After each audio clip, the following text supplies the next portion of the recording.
My name is Isabel. I am 61 years old. I live by myself in a small house on the coast of Spain. This was my parents' home. I was born here, got married here, and raised my son here.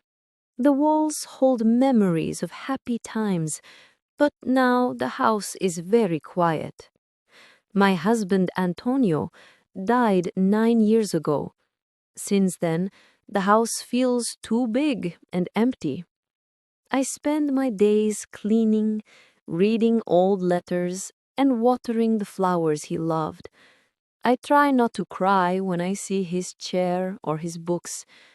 My son, Matteo, lives in Australia now. He left for college at 20 and never moved back. He became an engineer, found a job, married a woman named Clara, and started a new life far away. He has 2 daughters I have only seen in pictures. At first, he emailed and called me. He sent postcards from Sydney, but slowly the calls got shorter and happened less. The emails stopped. His voice became a distant memory. Still, I waited. I checked my phone every day. I reread his old messages, pretending they were new. I kept all his childhood art in a box under my bed.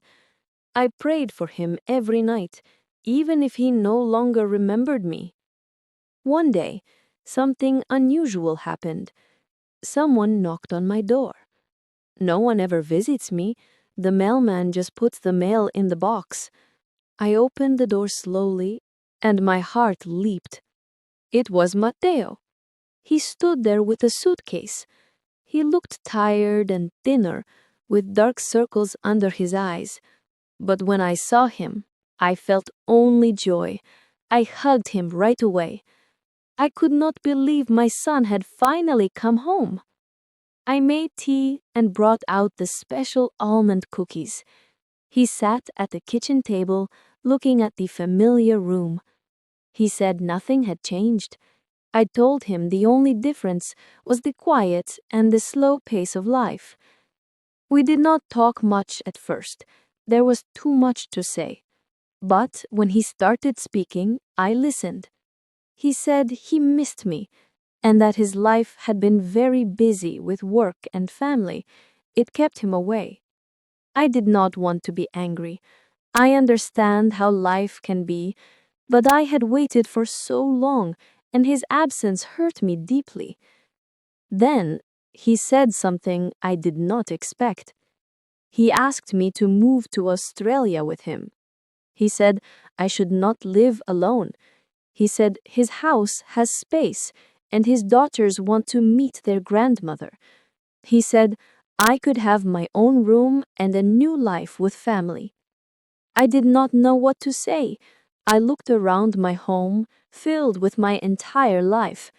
Every object had a story. I could not imagine leaving it. But Matteo is my only child. I had always dreamed of being close to him again. Was this my chance? That night, I lay in bed thinking. I remembered bringing Matteo home from the hospital with Antonio. I remembered his little feet running on this floor. I remembered his laugh as a boy. So much love lived in this house. Could I really leave it? The next morning, Matteo was serious. He said the house was old and isolated. He said it was time to sell it and start fresh. He promised to handle everything. He said the money would help with my new life in Australia. I asked if he was sure. He smiled and said it was the best thing for us both. Over the next few days, I packed my things slowly. I gave furniture to my neighbors. I donated clothes to the church. I kept one small suitcase with a few dresses, my prayer book, and Antonio's scarf. I left everything else behind. Matteo helped me with the paperwork. The house was sold. The money went to his account to pay for our flight and the move. It all happened so fast. like a dream. One day I was here, the next I was locking the door forever. I kissed the wall and whispered goodbye to Antonio. At the airport, I felt nervous. Matteo held my suitcase and told me to sit. He said our gate was far and he would find a wheelchair for me. He told me to wait. He said he would be back in 5 minutes. I watched him walk away. I trusted him. I believed we were finally together. I believed a new beginning was here. The airport was crowded and loud, but I felt calm. I had my son back. 10 minutes passed, then 20. I waited, but I started to feel worried. I looked for him in the crowd, but he was not there. After 30 minutes, I asked a woman at the counter if she had seen my son. I said he went to get a wheelchair. She looked confused and said no one had asked for one. I sat down again and waited. 40 minutes passed, then 50. I held my bag tightly. My hands were cold. I did not understand. A police officer saw me. He came over and asked if I was okay. I told him my story. He was kind and asked for Matteo's name and a photo. I showed him the ticket and a picture from my bag. He said he would check and asked me to wait. I nodded and sat still. My heart was pounding. I kept looking at the door, but I think I already knew the truth. The officer came back and sat next to me. He spoke softly. He said Matteo had already gotten on the plane by himself. I could not speak. I could not cry. I stared at the floor and held Antonio's scarf. My son had left me. Before I go on, I need to know, are you listening? Knowing someone hears me gives me strength. The officer did not say much else. He just sat with me while my hands shook. I could not lift my head. I could not process what happened. A part of me still hoped Matteo would come back and explain it was all a mistake. But in my heart, I knew he was gone, and he had taken everything. I whispered, "He promised. He said we would go together. He said I would not be alone." The officer nodded. "I am very sorry, Senora," he said. I closed my eyes. I wanted to scream, but no sound came out. I had sold my house. I had given him all my money. I trusted him because he was my son. Now I had only a small suitcase and a scarf. No home, no money, no family. The airport suddenly felt huge and loud. I felt small and invisible, lost in a sea of people. I did not know what to do. I had no phone money, no friends to call, no home to return to. The woman at the counter looked at me like I did not belong. The officer spoke again. "Senora, is there anyone I can call for you?" I shook my head. "No, there is no one." He paused, looked at me, and stood up. "Come with me. You cannot stay here.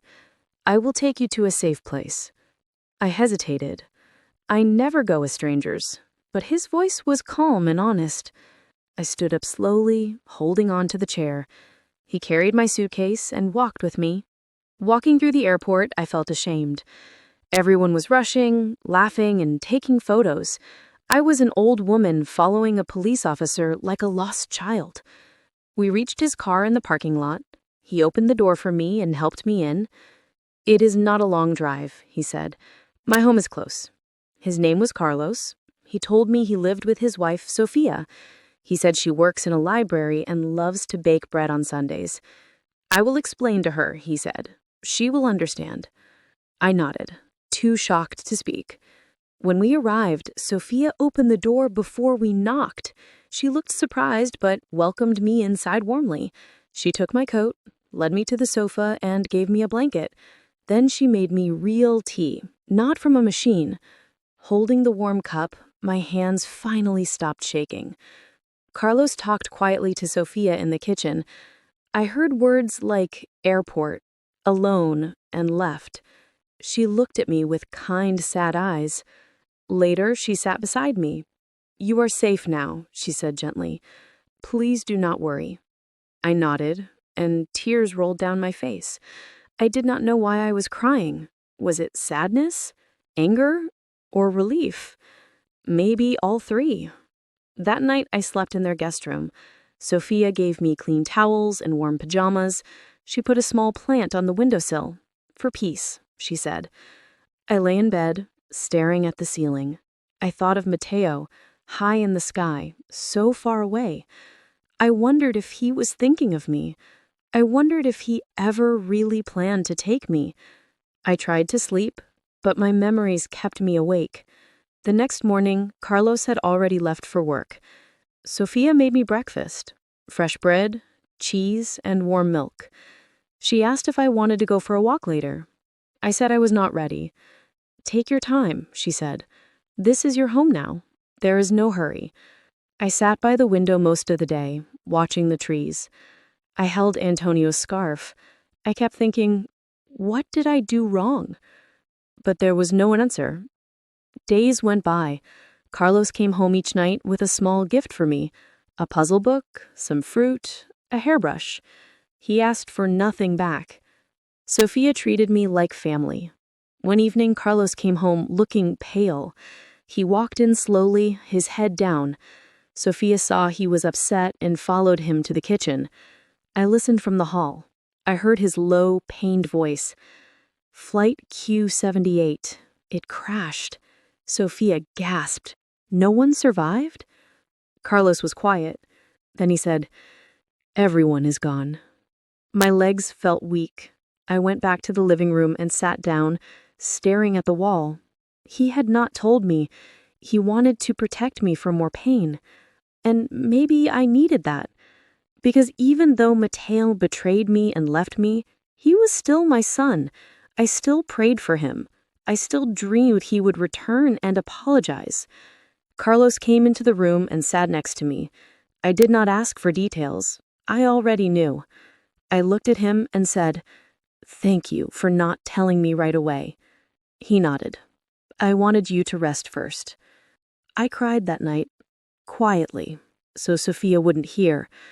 I cried for the son who left me and for the little boy I loved.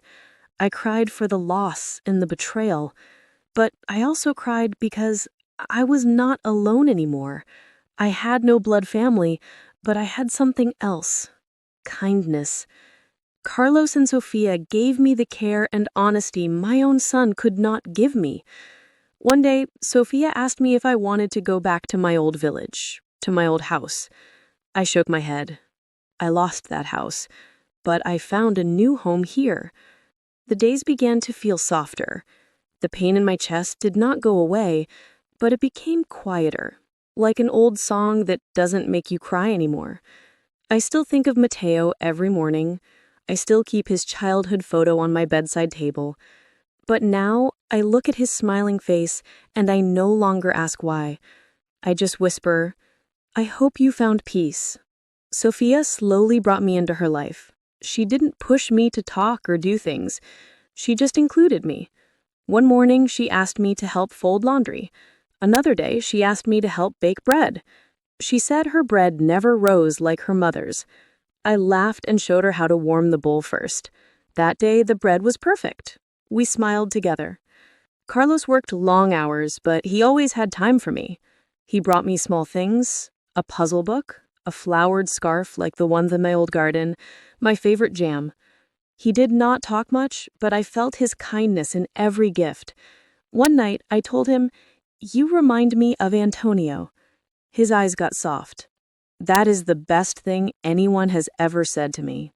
He replied, "On Sundays, we went to the park. Sophia packed sandwiches and apples. I brought mint tea. We sat on a bench under the trees. I watched families play. Children laughed. Dogs barked. The world kept turning. And I, an old woman who was forgotten, was there, in the middle of it all, not invisible, but seen." One evening, walking home from the park, we passed a community center. A sign asked for volunteers to help older people teach a skill or share a story. Sophia stopped and said, "You have so much to share, Isabel.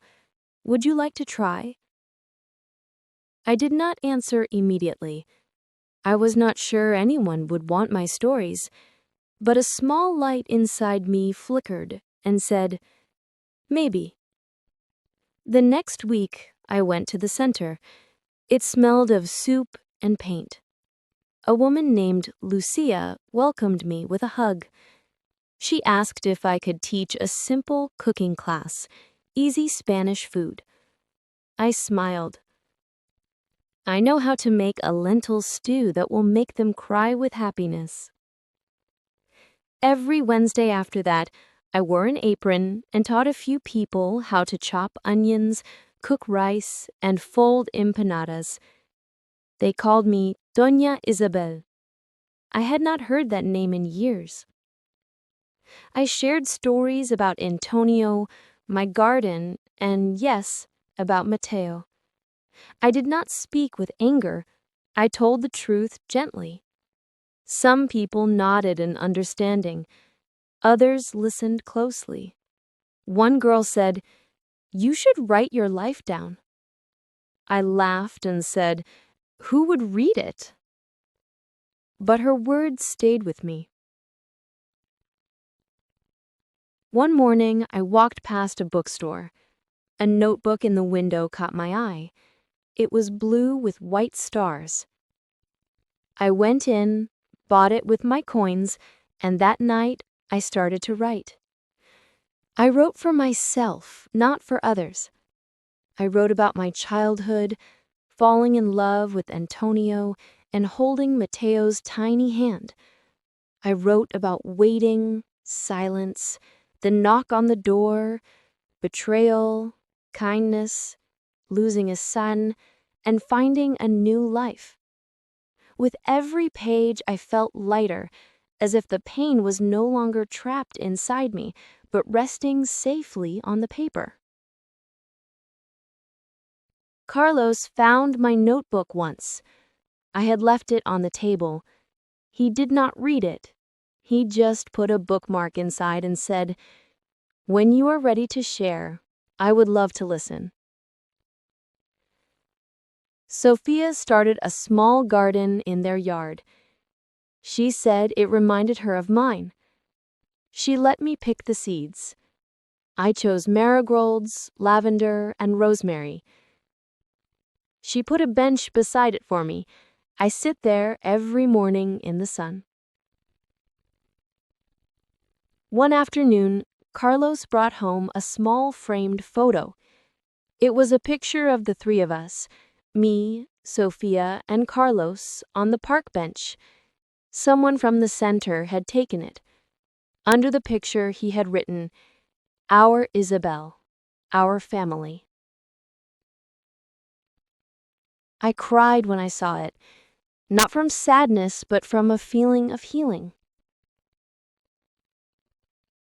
Time passed. 1 year, then another. I became part of this new world. People at the market know my name. Children from the center hug me. My cooking class grew. I taught more than recipes. I taught about memories and caring. I still think of Mateo sometimes. I dream of him not as the man who left, but as the boy running in the garden yelling, "Mama, look!" I hold that memory close. It hurts less that way. One night at dinner, Sophia asked, "Do you ever wonder what would have happened if Mateo had not left?" I thought for a moment and said, "If he had not left, I would never have come here. I would never have met you. I would never have learned that family is not always about blood, but about love." Carlos reached across the table and held my hand. In that moment, I knew I had lost a son, but I had found something just as precious: love, respect, and a home where I am wanted.